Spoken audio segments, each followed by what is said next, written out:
going to cover against the seated person, which, as you just saw, right, can be a bit difficult because when he's on his back, you can sort of spin around. He's kind of like a second too slow, right? But when he's sat upright, as soon as he makes a connection, just anything, just go, you're suddenly embroiled in his game. That's what he wants. And it's kind of like you have to kind of figure out a way to get your leg out, because even if I were to find my path around here, he's still got my leg, and he can use that against me, especially if you remember the techniques we covered in last week's class where we did seated guard.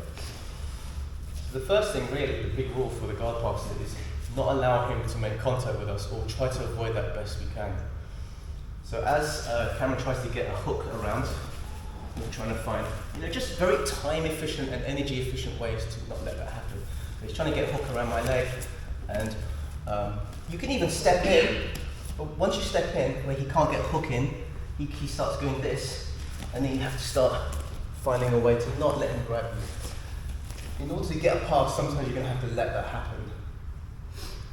But as long as you know you're on the path to passing, that could be all right. Turn around so you can see this. So we're here, and I'm moving around. He gets his hook in there. We're just trying to find a way, just like mini Shin circle. That's what we can push to create distance. And you can do this as well. This is very common.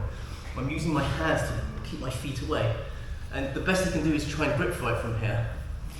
But he doesn't stop my leg movements passing around. So these are useful tips. So just to recap, number one, not letting him get a hook if you're standing close. Okay, trying to find the best place to stand tactically. Not letting him get a grip around your leg, because if that happens, you want to try and extract yourself.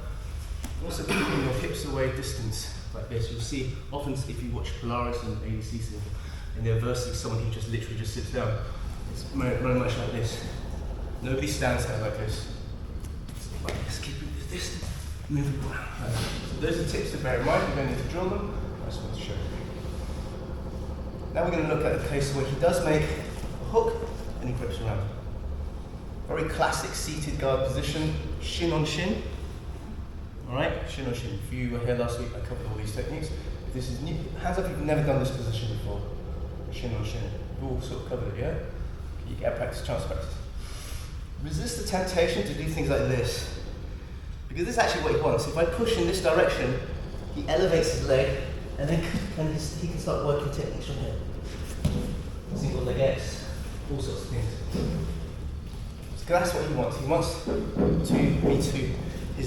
my leg to be elevated like that, which gives him leg locks, gives him single leg X. He can wrestle up, he can do lots of things. So I'm trying to avoid that.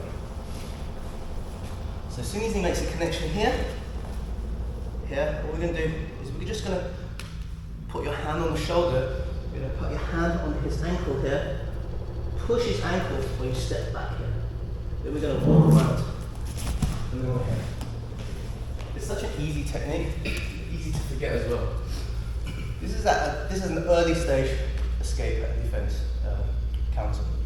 When he gets a very, very tight grip, it's quite hard to do. You can't reach it. So we have to time it like this. So back a bit. So we're here. He makes the connection here. On the ankle, push here, step. Walk around, chest to chest pressure, and then you pass the guard. So we'll start with the most simple one, but it's an early stage intervention. You can't do it when it's super tight. Have we got that? So a couple of drills we'll move on, right? 1, 2, 3.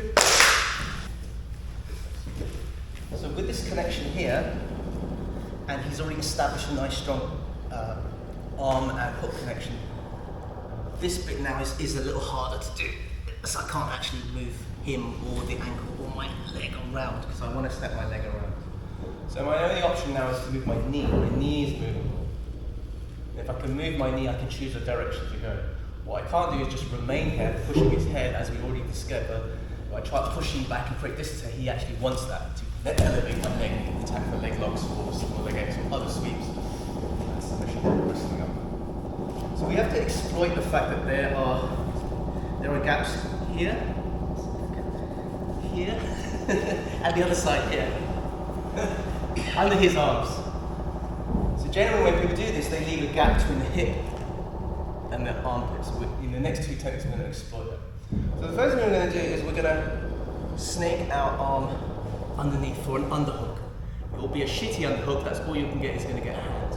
But don't worry, it will get better as the technique progresses. We're going to go in this direction. I want this knee to go through here. It's a knee slide basically. We've done this many, many times. So we're here. And as we walk, see how my knee slides across, and I'll end up in this position. So just trying to think a little bit more tactically about utilising the space options available. I will spin around so you see both sides, but for now, I'll show you the exit side and then I'll show you the entry side. So we're here, I'm finding this space here, and I don't need to put my whole arm through. I'm trying to get as low as possible. I want to stop this arm because this is going to start preventing this. Pick this up, step, slide, and then you're in this where you would end up if you were doing the knee slide. So just stay there. So it's the equivalent of this, which I drilled on Thursday. Spin it around. It makes a connection. It's quite tight. There's what you see a gap here. We're exploiting the gap. Pick up the arm, get low, step, slide, and you should end up here. So that's quite a nice one to use. If I can demonstrate the kind of stand up. I'm going to take this leg so you can see. So if you see this, that's the gap. So if you feed your arm through, pick this arm up, you're going to feed this knee over there. And then you're going to be in that nice side position. One word of warning. Some people are good at this. It's very hard. Try the knee slide anyway. Just slide through. And you could probably get away with it. It's not as efficient, mechanically efficient. Nice to get the underhook. You can try the knee slide if there is no underhook. If I'm playing seated guard, and he's fishing for this, I usually give up the seated guard. So expect that as well. Alright, give it a drill and we'll move on. 1, 2, 3. So sometimes when he's grabbing around and you want the underhook, you can end up with your arm over here. I saw some of you doing that, which makes the next stage much harder for you. It's actually quite hard to get your knee over here and slide through when my arm is contorted like that. The proper way to do it is to go here and keep it fairly low. See my shoulder goes underneath his head. Yeah, and up here. The second point of that is that if you sort of do that and try to slide through and just let it go, you end up in this weird neck crank position, which is actually illegal. This technique here, this is like sambo wrestlers do this and catch wrestlers do this. You must have seen this before, where his neck is bent and they, or in WCW wrestling, they try and crank the neck backwards, and that's a spinal lock, and that's illegal for us JJs. So watch out for that. Okay, the next one is very similar. Perhaps we should do this one first. This time there's no route through. And even if I get my fingers through, it's not enough. So if I had to try to knee slide through, I'm just going to get stuck and it's going to elevate my leg, and I'm all over the place. Right? And you can find out immediately whether that's going to work or not. Because if you'll do that, it'll shut you down. So what we're going to do is take a hand out, pop this elbow, tricep up. That creates a space here for my knee to go through, and a back step here. So we end up in a slightly different position. Sometimes the arm is in front of you, sometimes the arm is behind you, it doesn't matter. It's still a better position, it's still side control. Fish for that, that's not working. Cut, lift, drive your knee forward and in that direction, which is what you were doing originally for that technique I said was wrong but was right. Go here. You'll end up sort of here. Knee on the ground. That's the important bit. You get your knee on the ground, then you can back step. You can either put your hand here or here, but either way I want his shoulder flat before I start back stepping. Make sure we get rid of this leg. All you have to do, if you're still clinging on desperately for this, you cling on here. Hold my leg. That's it. Sometimes they'll cling on desperately here. It's simply a matter of supporting to get rid of that. I spin around so you see the other side. Can't go through there. Pick up, drive my knee through to the other side, back step, pick up his leg, sprawl. You can end up in the same here. So this time the knee doesn't go through the other side of his body, it goes to the same side which he's trapping. Yeah? 1, 2, 3. Bang! You can go straight away to the one that you want. Okay, so that's the one you like, or the cross knee version. The only one I show caution to is the ankle push one. That has to be quite early, so you can step around. If he's got it on super tight, and he's really intent on sweeping me, by the time you're worrying about this, you're already over here, and he's already starting to work with the technique that he uses. So that's a concern. Alright, let's do another one. I need a bit more space. Move this back. Okay. Let's do this one. Sometimes when they move seated, they go straight away for that foot elevation. And if I'm not careful, he'll go for the sweep, or he'll get leg locks, or he'll get single leg X. This is a very common setup for single leg X, which is it's really annoying.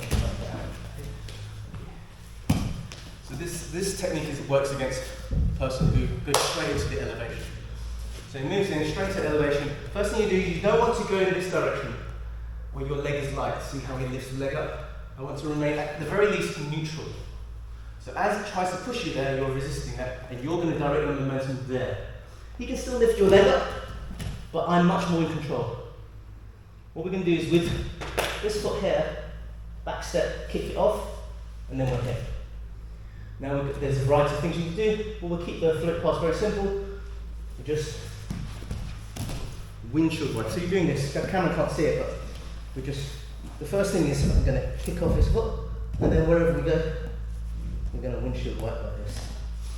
I'll use another hook. I'll come around and help you guys actually when you practice the advantage. So hooks in, you start elevating straight away, hands on the ground. Let yourself be elevated. This foot kicks, and then we can windshield wipe that out of trouble. And you can go any direction. You can kind of improvise in that respect. There's about 6 or 7 different ways to, it was called float passing. But I just did the most basic one. I'll come on and help you for more other examples if you want them. Just about he starts elevating straight, don't go there, go here, here. Kick, can you see how I kick? I'm still kind of floating, windshield wiping. If his leg is still hooky to my leg, yeah, you can kick it out of the way.